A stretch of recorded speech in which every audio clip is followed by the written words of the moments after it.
सदन में पेश किए जाने से पहले ही झारखंड सरकार के लैंड म्यूटेशन बिल 2020 का विरोध शुरू हो गया है। विरोधी सरकार के सहयोगी भी इसका घोर विरोध कर रहे हैं। सरकार को समर्थन देने वाले विधायक इसे काला कानून बता रहे हैं। राज्य के वित्त मंत्री और कांग्रेस नेता डॉक्टर रामेश्वर उरांव ने भी इस पर विचार किया जाना चाहिए कहा था। इसलिए जानना जरूरी है कि ये बिल क्या है और इसका विरोध क्यों हो रहा है। दरअसल झारखंड की हेमंत सोरेन सरकार की कैबिनेट ने पिछले दिनों झारखंड लैंड म्यूटेशन एक्ट 2020 के लिए तैयार बिल को मंजूरी दे दी। विधानसभा में मानसून सत्र में इस साल बिल को पेश करने का कानून का रूप देना है। इस बिल में एक प्रावधान है जिसमें कहा गया है कि राज्य में अब अंचल अधिकारी समेत राजस्व से जुड़े अन्य किसी भी अधिकारी के खिलाफ कोई भी कार्रवाई नहीं की जा सकेगी। किसी गलती के लिए उन्हें जिम्मेदार नहीं ठहराया जा सकेगा।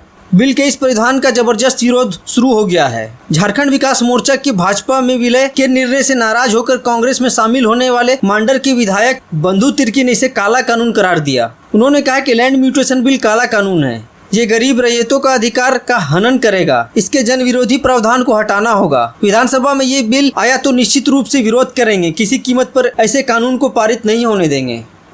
मुख्यमंत्री हेमंत सोरेन ने कहा है कि राज्य में खाली पड़े पदों को सरकार जल्द भरेगी। इसकी तैयारी शुरू कर दी गई है। इसमें बड़े पैमाने पर राज्य के युवाओं को मौका दिया जाएगा। वो बुधवार को दुमका में सरकार आपके द्वार कार्यक्रम में बोल रहे थे। मुख्यमंत्री ने कहा कि सरकारी विभाग में रिक्त पदों की समीक्षा की गई है। बड़ी संख्या में पद खाली पड़े हैं। उन्होंने कहा कि जेपीएससी और एसएससी को सुदृढ़ किया जाएगा। दोनों आयोग में अध्यक्ष और सदस्यों के रिक्त पदों को शीघ्र भरा जाएगा। रांची की मेयर आशा लकड़ा ने खुद को कोरोना पॉजिटिव पाए जाने के बाद फेसबुक पोस्ट कर इसकी जानकारी दी थी। उनके फेसबुक पोस्ट पर कुछ लोगों ने अभद्र टिप्पणी की।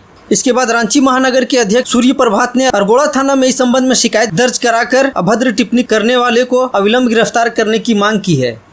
सूर्य प्रभात की ओर से कहा गया है कि शहर की पहली नागरिक है। कोरोना पॉजिटिव आने के बाद उन्होंने फेसबुक पोस्ट पर जानकारी शेयर की और उन्होंने अपने संपर्क में आए लोगों से कोरोना जांच कराने का आग्रह किया। मेयर के पोस्ट पर इमरान नाम के फेसबुक आईडी से अभद्र भाषा का प्रयोग किया गया, जो धार्मिक भावना को भड़काने के साथ आदिवासी महिला के सम्मान एवं शहर के पहले नागरिक अपमान से जुड़ा है। उन्होंने इन सभी पर कड़ी कार्रवाई की मांग की है। झारखंड में बुधवार को 1618 नए कोरोना संक्रमित मरीज मिले।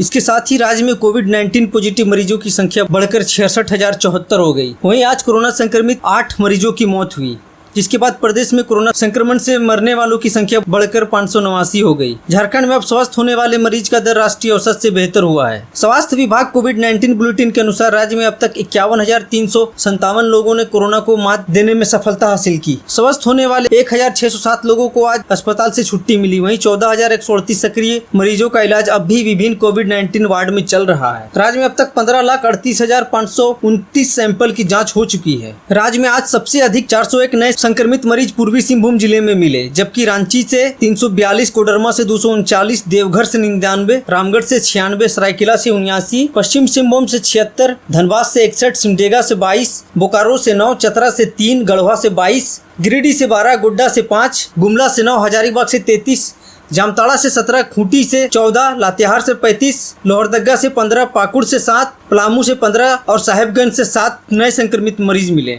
झारखंड के शिक्षा मंत्री ने बड़ी संख्या में ऑल्टो कार, मोटर बाइक और साइकिलें खरीदी हैं। वो अपना वादा निभाने वाले हैं। जल्द ही कार, मोटरसाइकिल और साइकिलों का वितरण करेंगे। झारखंड एकेडमिक काउंसिल जैक की ओर से आयोजित परीक्षा परिणाम की घोषणा करते हुए शिक्षा मंत्री ने कहा था कि वो टॉपर्स को ऑल्टो कार देंगे। जगन्नाथ महतो ने घोषणा की थी कि जैक बोर्ड के मैट्रिक और इंटर की परीक्षा के स्टेट टॉपरों को ऑल्टो कार देंगे। साथ ही ये भी कहा था कि मैट्रिक की परीक्षा में बोकारो जिला के अलावा अपने डुमरी विधानसभा क्षेत्र के विद्यार्थी जो मैट्रिक की परीक्षा में 75% से ज्यादा अंक लाएंगे उन्हें साइकिल गिफ्ट करेंगे। कुल मिलाकर 303 छात्रों के बीच ऑल्टो कार, बाइक और साइकिल का वितरण किया जाएगा। श्री महतो ने कहा कि 23 सितंबर को रांची में वो स्टेट टॉपर को ऑल्टो कार देंगे। विद्यार्थी को उनका पुरस्कार 23 सितंबर को झारखंड को श्री विनोद बिहारी महतो की जयंती पर आयोजित समारोह में प्रदान किया जाएगा।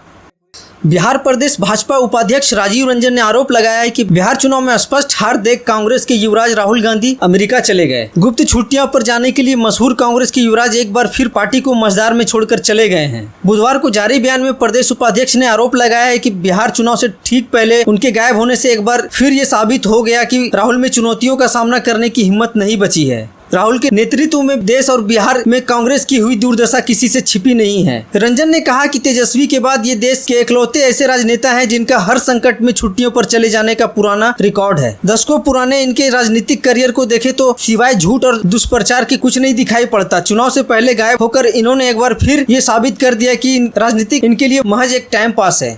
जन अधिकार पार्टी अध्यक्ष राजेश रंजन उर्फ पप्पू यादव ने चुनाव आयोग से पार्टी का नया चुनाव चिन्ह कैंची मिलने पर कहा कि भाजपा की साजिशों का जवाब जनता कैंची से देगी। उन्होंने राजद प्रमुख लालू प्रसाद से बिहार को बचाने के लिए आगे आने की अपील की। कहा कि नए चुनाव चिन्ह कैंची से हर हाथ को काम मिलेगा और भ्रष्टाचारियों व अपराधियों का खात्मा भी होगा। उन्होंने कांग्रेस से अपील की कि लोजपा प्रमुख रामविलास पासवान से बात कर महागठबंधन के कुंभे को विस्तार करें। चुनाव आयोग से प्रधानमंत्री द्वारा की जा रही घोषणाओं पर अविलंब रोक लगाने की भी मांग की। उन्होंने रघुवंश प्रसाद सिंह को लेकर जारी राजनीति पर दुख जताया और कहा कि किसी भी भ्रष्टाचारी व अपराधी छवि वाले व्यक्ति को टिकट नहीं देना उनके प्रति सच्ची श्रद्धांजलि होगी। लोजपा की प्रेशर पॉलिटिक्स पर अभी विराम नहीं लगा है। पार्टी ने बिहार की 143 सीटों पर चुनाव लड़ने का एक बार फिर ऐलान किया। पार्टी ने साफ कहा कि हम भाजपा के साथ हैं, जदयू के साथ नहीं। जल्द ही प्रत्याशियों की सूची जारी कर दी जाएगी। इससे पहले दोपहर में एक खबर आई थी कि भाजपा के राष्ट्रीय अध्यक्ष जेपी नड्डा से मुलाकात के बाद लोजपा अध्यक्ष चिराग पासवान अपनी 143 सीटों पर चुनाव लड़ने की जीत छोड़ दी है। लेकिन लोजपा संसदीय बोर्ड की बैठक ने इन खबरों को खारिज कर दिया।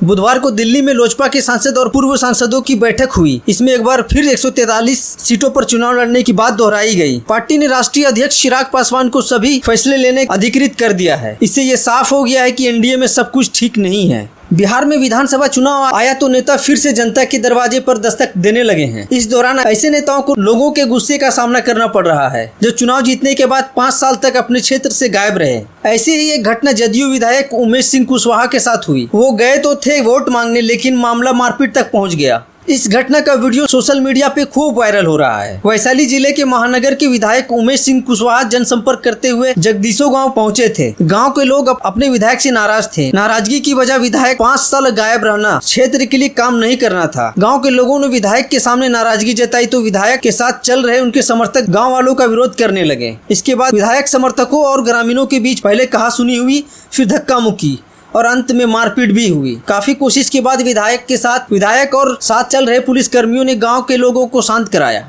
केंद्रीय मंत्री नितिन गडकरी कोरोना पॉजिटिव पाए गए हैं। उन्होंने ये जानकारी ट्विटर पर शेयर की। मंगलवार को कमजोरी महसूस होने पर डॉक्टर की सलाह पर उन्हें कोरोना की जांच कराई थी, जिसकी रिपोर्ट पॉजिटिव आई है। केंद्रीय मंत्री ने रिपोर्ट आने के बाद खुद को आइसोलेशन कर लिया है। साथ ही कहा कि जो लोग उनके संपर्क में आए हैं वो सावधान रहें और प्रोटोकॉल का पालन करें। नितिन गडकरी 3 दिन पहले ही 14 सितंबर को मानसून सत्र के पहले दिन संसद भी पहुंचे थे। नितिन गडकरी ने ट्वीट कर लिखा, कल मैं कमजोरी महसूस कर रहा था और फिर डॉक्टर से परामर्श लिया। मेरे चेकअप के दौरान मैं कोरोना पॉजिटिव पाया गया। आप सभी के आशीर्वाद शुभकामनाओं के साथ मैं अभी अच्छा महसूस कर रहा हूँ। मैंने खुद को आइसोलेट कर लिया है।